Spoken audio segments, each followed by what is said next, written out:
क्या आप जानते हैं भारत में लोकतंत्र की जड़ें हजारों साल पुरानी हैं? आइए चलते हैं उस युग में जहां सत्ता जनता के हाथों में हुआ करती थी।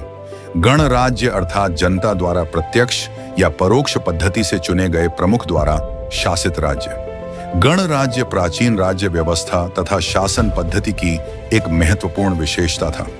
गण का सामान्य अर्थ समूह होता है। एक से अधिक सदस्यों की सहायता से चलने वाला राज्य गणराज्य कहलाता है। उस समय कुछ ऐसे भी राज्य थे जिनमें राजा को जनता द्वारा चुना जाता था। ऐसे राज्य को गणराज्य कहा जाता था, जिनमें वैशाली के लिच्छवी, कपिलवस्तु के शाक्य, मिथिला के विदेह, कुशीनगर के मल्ल आदि जनता के गणराज्य थे। इस प्रकार की राज्य व्यवस्था में प्रत्येक सदस्य को राजा जैसा दर्जा दिया जाता था।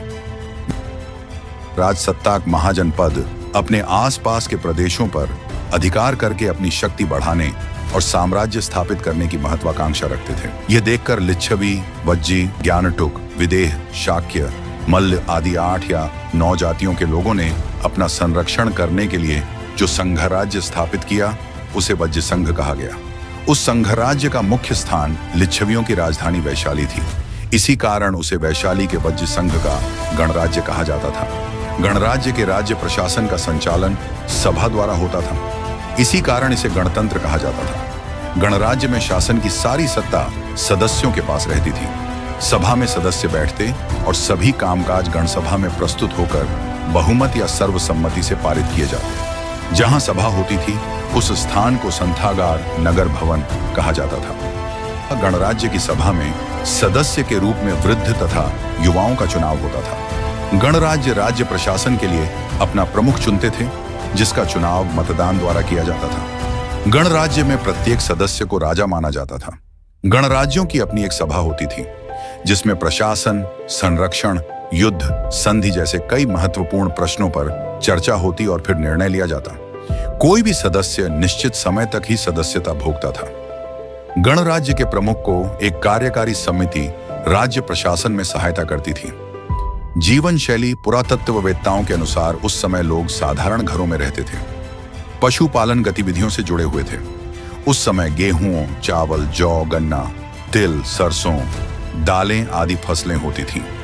लोग मिट्टी के बर्तनों का विशेष रूप से उपयोग करते थे, क्योंकि पुरातत्ववेत्ताओं को ऐसे कई मिट्टी के बर्तन मिले हैं। उस समय के कुछ बर्तनों पर चित्रकारी की हुई मिलती है। ये बर्तन भूरे रंग के चित्रित बर्तन घुसर पात्र थे। उस समय किसी भी राज्य का शासक अपने राज्य की सुरक्षा के लिए सभी संभव उपाय करता था। इसके लिए राजधानी के चारों ओर किले बनाए जाते थे। ये किले मजबूत और ऊंचे बनाए जाते थे। इनमें प्रचुर मात्रा में पत्थर और ईंट का प्रयोग किया जाता था। कुछ राजा अपनी शक्ति और समृद्धि का प्रदर्शन करने के लिए अपने राज्य के चारों ओर विशाल, ऊंची और भव्य दीवारें बनवाते थे।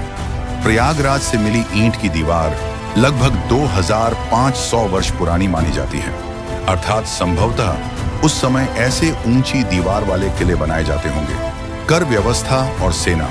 उस समय सभी महाजनपदों को विशाल सेना और संरक्षण के लिए मजबूत किले की आवश्यकता रहती थी। इस आवश्यकता को पूरा करने के लिए लोगों से कर लिया जाता था। किसान अपनी फसल का 6ठा भाग राजकोष में देते थे। कारीगर वर्ग महीने में 1 दिन राज्य के लिए काम करता था।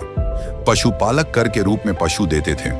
व्यापारी सामान की खरीद बिक्री पर कर देते थे। आज जब हम लोकतंत्र की बात करते हैं तो याद रखिए, इसकी शुरुआत इसी पवित्र धरती पर हुई थी।